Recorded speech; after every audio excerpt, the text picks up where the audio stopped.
Welcome to my video. Subject English. Today's topic is Figures of Speech Part 1 for Standard 9th and 10th.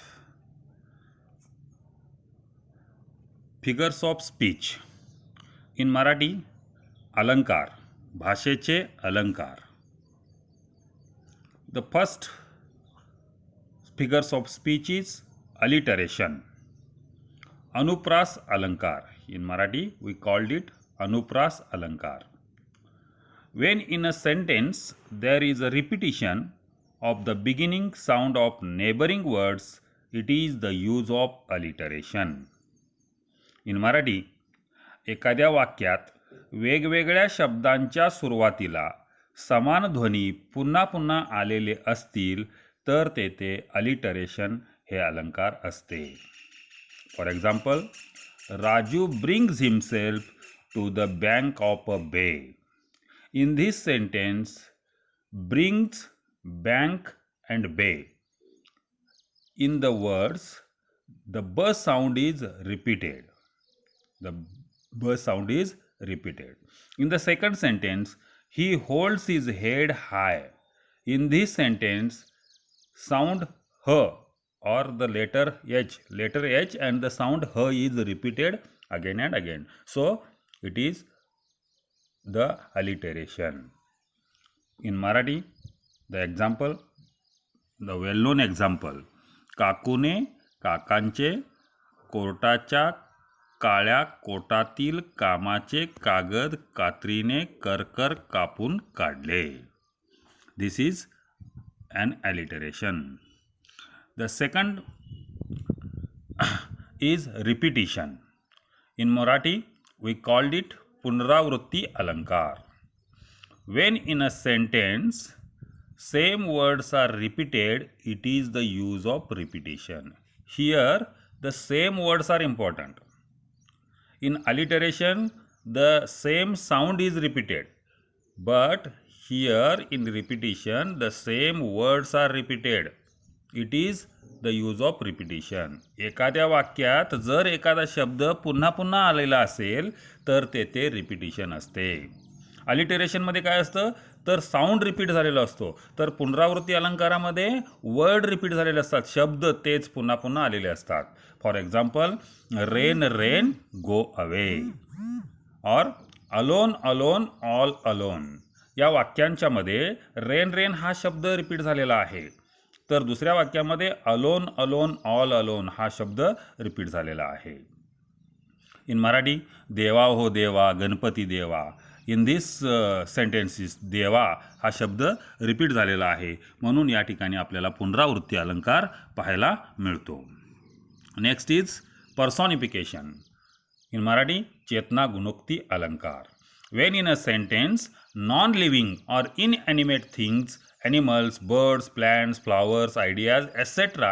are given in the human qualities or they are described as human beings, it is the use of personification. एखाद्या वाक्यात जर निर्जीव वस्तू, मानवेतर प्राणी, वनस्पती, पक्षी, फूल इत्यादींना मानवी गुण दिलेले असतात किंवा त्यांना मानवासारखे वागताना दाखवलेले असते तेव्हा तेथे पर्सॉनिफिकेशन असते. For example, the waves are singing a song. Now here the waves are natural things but they are described as a human. आता मानव गीत गातो, मात्र इथं काय म्हटलेत, the waves are singing a song. लाटा गीत गात आहेत किंवा लाटा गाणे गात आहेत. दुसरं उदाहरण आहे, stars danced in the sky. तारे आकाशामध्ये नृत्य केले.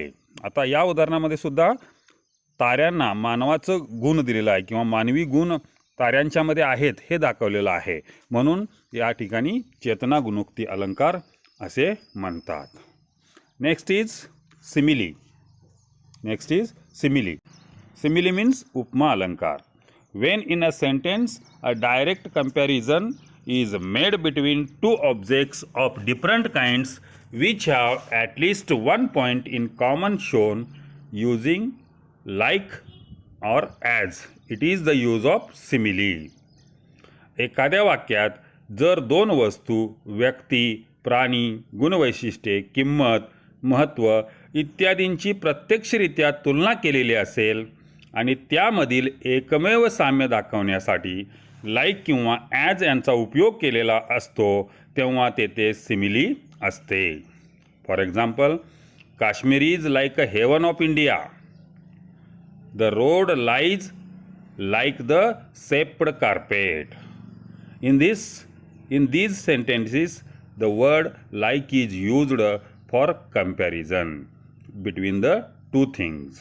For example, in Marathi, Shivaji Maharaj सिंहासारखे होते. या ठिकाणी शिवाजी महाराज आणि सिंह यांच्यामधील तुलना केलेली आहे. यांच्यामधील एका समान गोष्टींची तुलना केलेली आहे. तर ती समान गोष्ट कोणती? तर शिवाजी महाराज हे सिंहासारखे होते. म्हणजे सिंह कसा असतो? शूर असतो. तर शिवाजी महाराज कसे होते? सिंहासारखे शूर होते. म्हणून शिवाजी महाराज आणि सिंह यांच्यामधल्या शूर या गोष्टींची तुलना इथं केलेली आहे. आणि सिंहासारखे, सारखे म्हणजे लाईक असा इथं वाक्य रचना केलेली आहे. म्हणून या ठिकाणी आपल्याला सिमिली म्हणजेच उपमा अलंकार पाहायला मिळतो. द नेक्स्ट इज मेटॅफर, रूपक अलंकार. मेटॅफर, रूपक अलंकार. When an indirect comparison is made in between two objects of different kinds which have at least one point in common, it is the use of metaphor. Here words like and as are not used. आता बघा, रूपक अलंकार म्हणजे काय? एखाद्या वाक्यात जर दोन वस्तू, व्यक्ती, प्राणी, गुणवैशिष्ट्ये, किंमत, महत्त्व इत्यादींची अप्रत्यक्ष तुलना केलेली असेल आणि त्यामधील एखादे साम्य दाखवण्यासाठी लाईक किंवा ॲज यांचा उपयोग केलेला नसतो, हे महत्त्वाचं आहे इथं, तेव्हा तेथे मेटॅफर असते. For example, seeds of moonlight, seeds of moonlight. किंवा the camel is the ship of the desert. And in Marathi, Shivaji Maharaj सिंह होते. आता Shivaji Maharaj is a lion. Shivaji Maharaj was lion. आता शिवाजी महाराज आणि सिंह यांच्यामध्ये तुलना केलेली आहे. मात्र शिवाजी महाराज, मगाशी आपण सिमिली या अलंकारामध्ये पाहिलं की शिवाजी महाराज सिंहासारखे होते म्हटलं होतं. आता इथं काय? शिवाजी महाराज सिंह होते, म्हणजे सारखे नाही, तर शिवाजी महाराज सिंहच होते. इथं आपल्याला रूपक अलंकार पाहायला मिळतो. And in this part the last figures of speech is inversion, व्युत्क्रम अलंकार.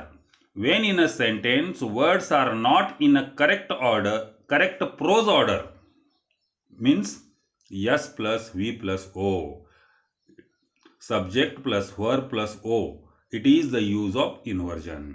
जर दिलेल्या वाक्यात इंग्रजीच्या वाक्यरचनेनुसार, वाक्यरचनेच्या सूत्रानुसार कर्ता अधिक क्रियापद अधिक कर्म अशी रचना न देता ती यमक जुळवण्यासाठी किंवा अन्य कारणासाठी वेगळी दिलेली असते, तेव्हा तेथे इन्व्हर्जन असते. For example, but don't you quit किंवा in when is the world play. तर या उदाहरणामध्ये बघा, वाक्यरचना S plus V plus O या सूत्रानुसार नाही. जर आपण दुसऱ्या उदाहरणाचा विचार केला तर in when is the world play, the world play is in when अशी रचना, वाक्यरचना पाहिजे. मात्र इथं काही कारणासाठी कवी लोक किंवा लेखक लोक काही वेळेला अशा पद्धतीनं वाक्यरचना बदलून म्हणजे in when is the world play अशी केलेली आहे. किंवा मराठीचं उदाहरण आपल्याला हिंदीमधलं एक उदाहरण आहे इथं, हम आपके है कौन. हे वाक्यसुद्धा आपल्याला वाक्यरचनेच्या सूत्रानुसार नाही. आता इथं क्रियापद है हे शेवटी आलं पाहिजे. हम आपके कौन है असं पाहिजे होतं, मात्र तिथं हम आपके है कौन अशी वाक्यरचना केलेली आहे. म्हणून या ठिकाणी आपल्याला व्युत्क्रम अलंकार पाहायला मिळतो. विद्यार्थी मित्रांनो, या सर्व फिगर्स ऑफ स्पीचची डेफिनेशन्स, मराठीमधील डेफिनेशन, त्यांची उदाहरणं आपण सर्वांनी वहीमध्ये लिहून घ्या आणि या पुढचे जे अलंकार आहेत ते आपण पुढील व्हिडिओमध्ये पाहणार आहोत. धन्यवाद.